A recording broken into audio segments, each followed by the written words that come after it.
You want to find your tribe of raving fans. I'm going to help you do it. This is the Digging Deep podcast with 360 Media, where we help you do better business. Hey everybody, this is Justin Lam, and this is episode 3 of Digging Deep, where we help business owners improve businesses. I'm here today with a gentleman who has run 2 businesses since immigrating from Israel in 2005, focusing in the tech space, and most recently has launched a cybersecurity company which has won a 2019 and 2020 cybersecurity Practitioner. Emerging Cybersecurity Practitioner Award. Emergent. Oh man, this is going to be tough. Okay, so one more time. Emerging cybersecurity practitioner for 20 and 2019. Please welcome for me, Omer Segoly. Omer, welcome. Thank you for showing up on the show. Pleasure to be part of it. Yeah, so it's exciting. So I think, well, now it's coronavirus, and it's funny because you're cybersecurity and you deal with different type of viruses. But let's back that up a little bit. Talk to me a little bit about where that journey came from and how you got into IT. So yeah, it's for me, IT has kind of been part of my life from ever since I can remember myself. My parents actually did this thing that at the time pissed me off, but now I'm actually happy about it. They denied me from having any video game consoles at home, so I couldn't have any. Like my friends were having. Like back then, it was before like PlayStation. It was like the Mega Drive and the old school consoles. I couldn't have any of that. My only outlet was PC gaming, and so I got into PCs, and overall, I mean, it was like a very early stage, like kind of late 80s, early 90s. Got into it from a very young age. My dad was in tech, so he was able to teach me and help me dig deeper into it, and I'm very thankful for that. So yes, I didn't get to play around too much with computer or video games when I was young, but it led to where I am today. So I am very grateful for that opportunity. And I'm not the typical IT guy, I would say. I'm not like I'm also very sporty, and I was always into playing around outside and hanging out with my friends, playing sports, varsity, all that stuff. And even today, like I would say that I'm not your typical IT guy. Cool. And so you must have gone to school for it in some capacity? Yeah, so when I immigrated into Canada in 2005, I did go to BCIT. I did an IT management program there. So I came in also in high school. I was doing a lot of programming and computer science. So I was always into it, and self-taught myself a lot of it as well. I graduated from BCIT in 2008. Perfect timing. Similar to now, it's a lot of unknown and uncertainty, and a lot of it was a recession. So a lot of companies were laying people off, and nobody would really give someone like me at the time an opportunity. And bring on board someone who's kind of fairly fresh and junior. So I kind of got forced into starting my own business. And so tell me about that. Like, so starting a business, entrepreneurship is really where we focus a lot of attention to in terms of trying to help other business owners build it. But tell me what that struggle was like, or what that was like when you were there looking into the industry and going, well, what the hell am I going to do now? What were the decisions you made, and what were some of the struggles that you had then? So first of all, I kind of had to take you could call it the leap of faith. Like, do I take the entrepreneurial route, or do I go and get like a 9-to-5 somewhere? To me, there weren't many 9-to-5 jobs. I'm sure I could have found one if I really wanted to, and spend some more time on that. But on the flip side, I got some good advice from my parents at the time. They were saying that at this point, Omer, you got nothing to lose. You just came out of school. You don't have to pay your mortgages yet, and you don't have kids and all that kind of stuff to worry about. So start maybe if you're thinking about it, maybe just go ahead and start your first company. Just roll with it, see how it goes. What's the worst that could happen? And so. Well, so then you're lucky, because I didn't really get that opportunity. I was forced into it, and I made a decision much to the dismay of my parents. And at the end of it all, I weathered through all of it, and I think now they've decided that either they're on board, or they're just pretending they're on board and just gave up on me. I can't tell the difference between the two, but one of the two is there. Okay, so you decided to become an entrepreneur. At that moment, other than not knowing what the hell you're doing in the business world, like what other obstacles did you encounter and face? I mean, at the time, I was trying to please everybody, So that's a classical like entrepreneurial lesson to be learned. You can't please everybody. No, you can't. And if you try to, you're gonna hit a wall eventually. So at the time, I was into web development. I was into IT and sort of IT administration. Lower level than what I do today, of course, but also, people wanted graphic design help, and social media was kind of a new thing back then. So people would come at me with all this different demands and issues, and I would just try to solve them all. And of course, there's only two hands and 24 hours in a day. So I started hitting, I hit a wall pretty quick. I was working 13, 14-hour days. You can only do it for so long, right? And so eventually I ended up having to contract and subcontract, and I learned some lessons along the way as well. I had two full-time Filipinos working for me at one point. That's good and bad. It's good because you wake up in the morning and your work should be done, but it's bad because also it keeps you up at night. Because in reality, you do have to supervise and make sure that like quality assurance and all that kind of stuff. No one is going to look after your customers the way you are, right? So I learned a few lessons along the way. But one thing that really helped me actually kind of kick off my whole entrepreneurial journey was when I first came out of BCIT and decided to kind of take that leap of faith and go for it. I actually got a contract. So it was a solid contract. Paid me, I think, $40 an hour, which seemed like a lot of money at the time. Still a lot of money, obviously, depending on what you do. But so that was quite good. It guaranteed me it was almost like a full-time position, but very flexible as well. So I was able to pick that up, and that really helped me, fill my pockets and help me kind of get started and take off from there. So I took that contract. I took a few smaller contracts along the way as well, and I got to a level where I was just like too busy. It was like the chicken and the egg game, I got busy to the point where I was like, I could probably push it for a bit longer, but maybe now is the time to bring that next guy in. So I brought in my first employee I'd say probably 3 months into my new company. And then again, it was the chicken and the egg. So he was able to take on a lot of the work.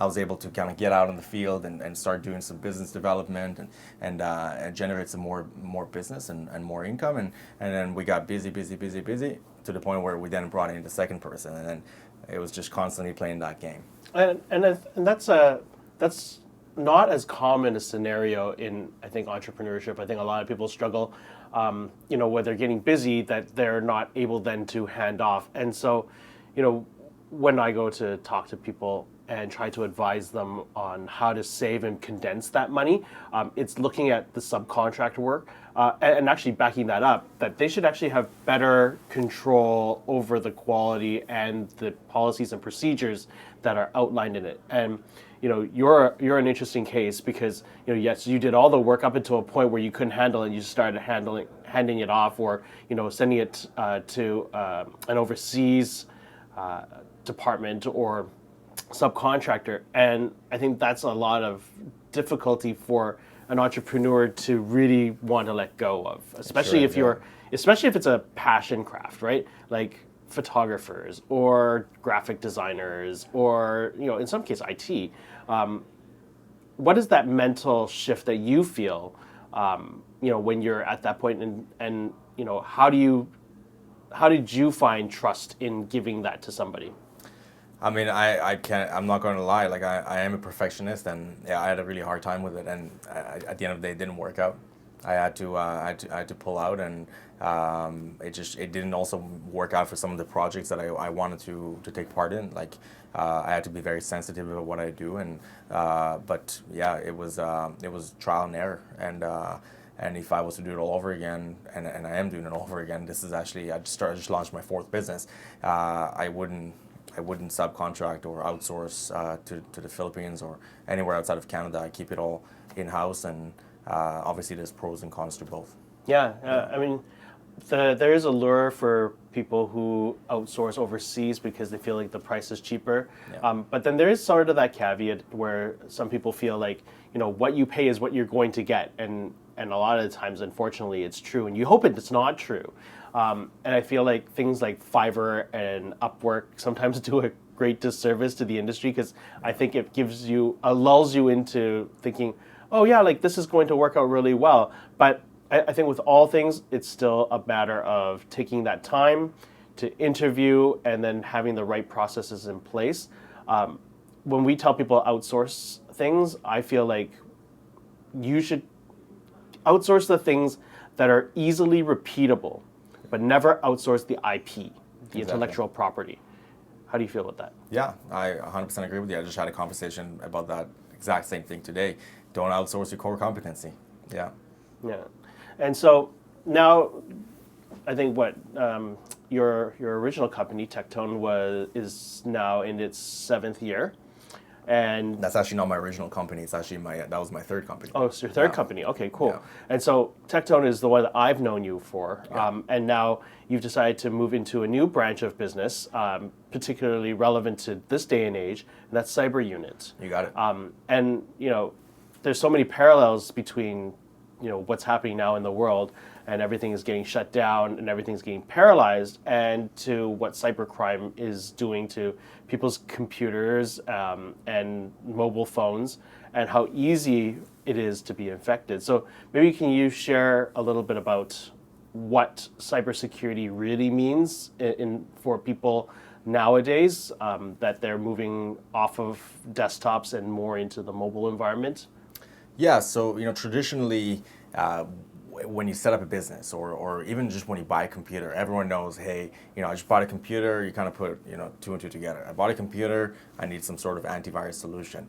For the most part, people are aware of that, and people have been pretty good with that. Not to say that they're always choosing the right products, but at least they got something. Doesn't always do enough justice, but they're aware of it, and a lot of it is to do with awareness. But what we started seeing over the last couple of years is that people are aware of that, yet they're completely neglecting other areas that may have even more sensitive information and data in them. For example, mobile devices. 99% of people I talk to have absolutely no security on their mobile devices, yet we take our mobile devices into pretty much anywhere we go, meetings, washroom, bedside, anywhere, you name it. Your mobile phone is usually in your back pocket or somewhere next to you. Yep. Yeah, absolutely. But what are the type of threats that exist there? Because at one point there are sort of myths that Macs were invincible and like nobody really attacked Macs and they were really safe. And I think a lot of people think that mobile phones are the same because you have everything like two-factor authentication and like your passwords are encrypted and all this sort of stuff. But it isn't that safe. Like you can still click onto websites or things that can paralyze your phone or take your data, correct? For sure, yeah. So you're very, very much right about that. So hackers like to focus on areas where people have their guard down, and so for many years it was PCs. There was just like a PC was exploding and very, very vulnerable, a lot of exploitation. So that's really where hackers were hanging out and spending most of their efforts on. And then Macs, Macs got really popular, and Apple products, and there is this misconception. I still hear it quite a lot actually that Macs are bulletproof, but we're starting to see that that's actually far from reality, far from the truth.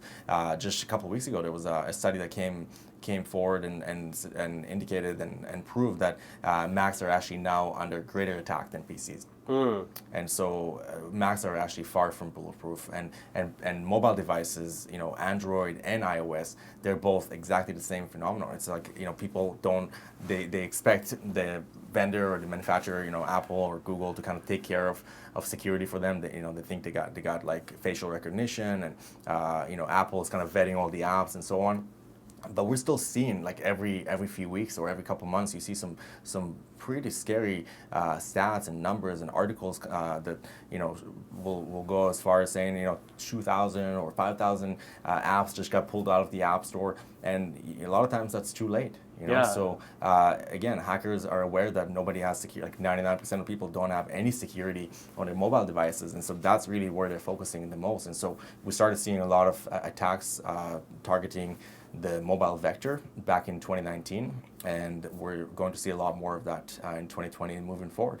And so, how safe is it when you're typing in a password and Apple says, "Do you want to save this password on your phone?" Is it better to do that, or is it better to get a third-party thing like LastPass?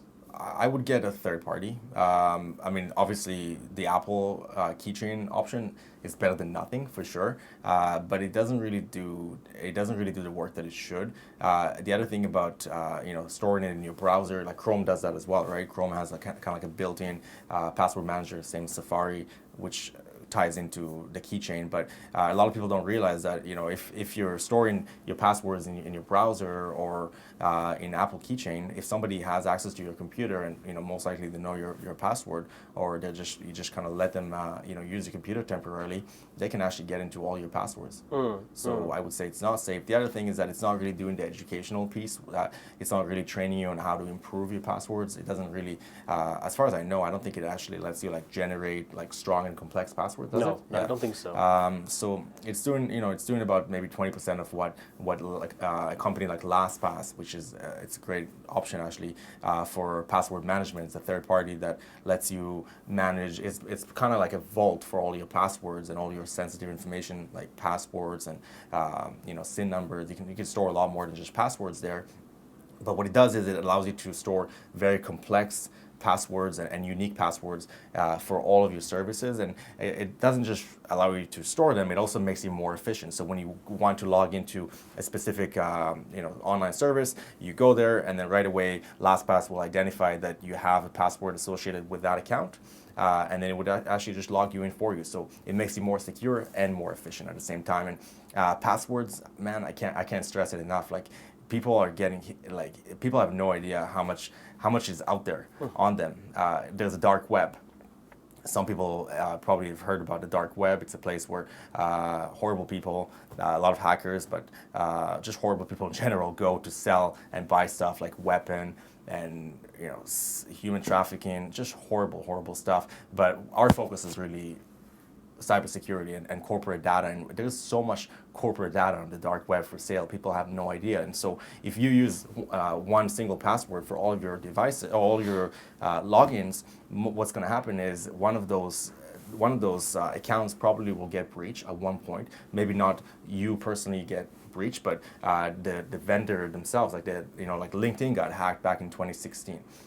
Canvas, you probably know about them, like for graphic design, they got hit just in the last couple of years, and every week or every few days even, I get an email, an alert saying, this one company, and we're talking massive companies as well, but companies big and small, they're all under attack, they're all getting hit, they're all getting breached, and when a hacker gets into one of those systems, typically what they do, I mean, there's many different reasons why they would want to breach a company like that, but once they get in, typically what they would do is they would take the database that contains all the emails and passwords and dump it onto the dark web and try to sell it for money. And so if you're using one password for all of your services and third parties and so on, what hackers would do is they would take that password and try it against every possible service that you might be using that password in, and that's why you need to have strong, complex, and unique passwords for all of your services. And it sounds like impossible, right? But when you have a third party like LastPass that allows you to do it efficiently, it makes it a lot easier. And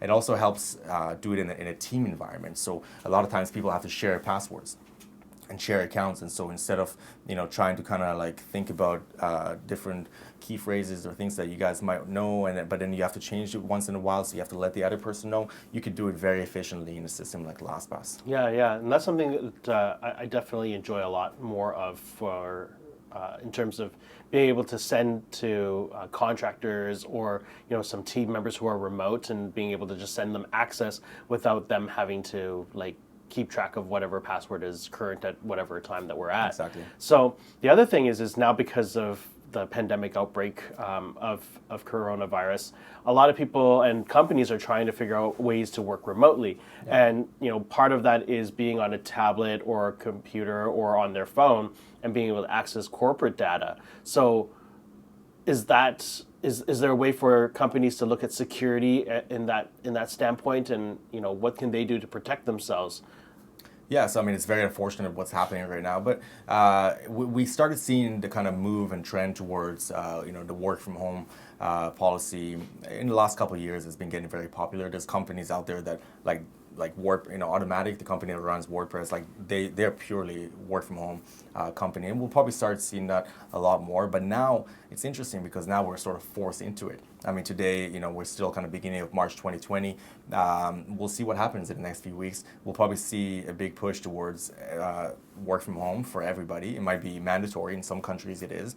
And there's a lot to think about as employers, business owners, and managers. You really have to think about the implications of what it means to all of a sudden let your workforce go outside of your parameter or outside of your network and let them log in from different places. I mean, you're really worsening your security posture possibly overnight, and a lot of people don't really think ahead and grasp what it means for your overall security hygiene and what could end up happening if you don't do it properly. So things that we've already been working on for the last couple of years, because there has been this trend, is beyond the parameter security. So again, securing your mobile devices. We have amazing security solutions for mobile devices, making sure that there's nothing malicious on your phone, because a lot of times the company will own the mobile device, but other times it could be a BYOD scenario where bring your own device. People bring their own phones, much like laptops. We're starting to see BYOD laptops, right?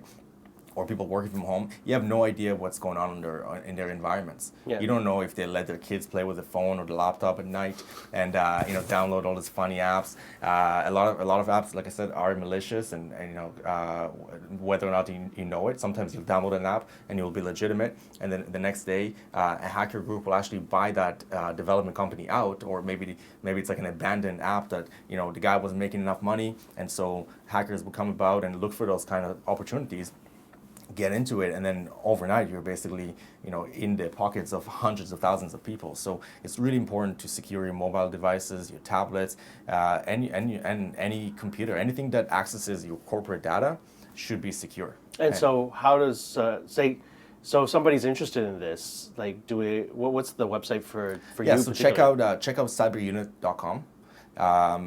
We service primarily small businesses. We do work with some enterprise, but we have amazing packages for small businesses. Anywhere from like 1 employee up to 50, we work really well with. And what we do is we create a parameter around your operations, even outside of your network, outside of your actual office. So we give you complete security for all your computers, your mobile devices, and cloud.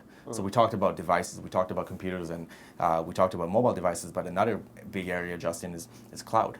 We all use Google, G Suite, 365, Dropbox, Slack, you name it, and people think there's, again, a misconception that the big guys are looking after your data, but guess what?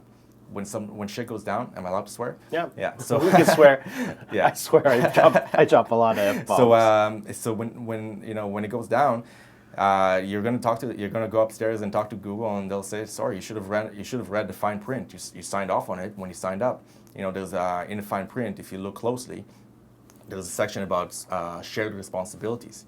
And what that means is that, let's pick on Google. So Google is responsible for certain things. They're responsible to make sure that nobody drives a truck into their data center and yanks out all their hard drives and runs off.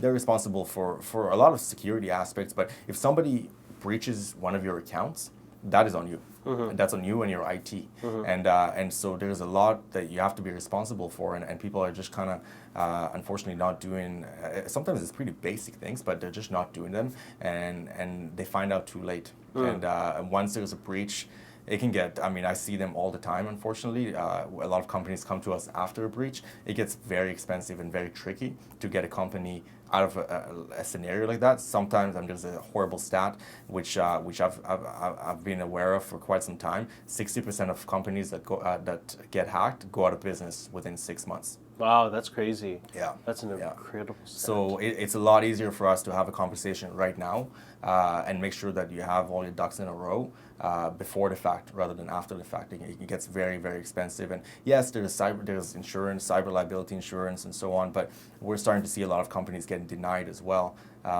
because, again, there's some clauses there that you have to be aware of. when you're signing up for services like that.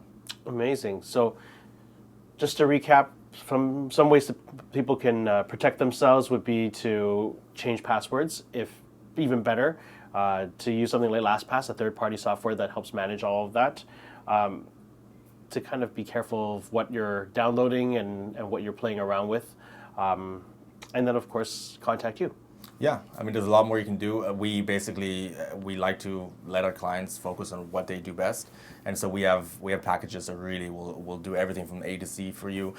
We make it very painless and affordable. We also have a great promotion right now going on for to support companies with coronavirus and what's going on right now.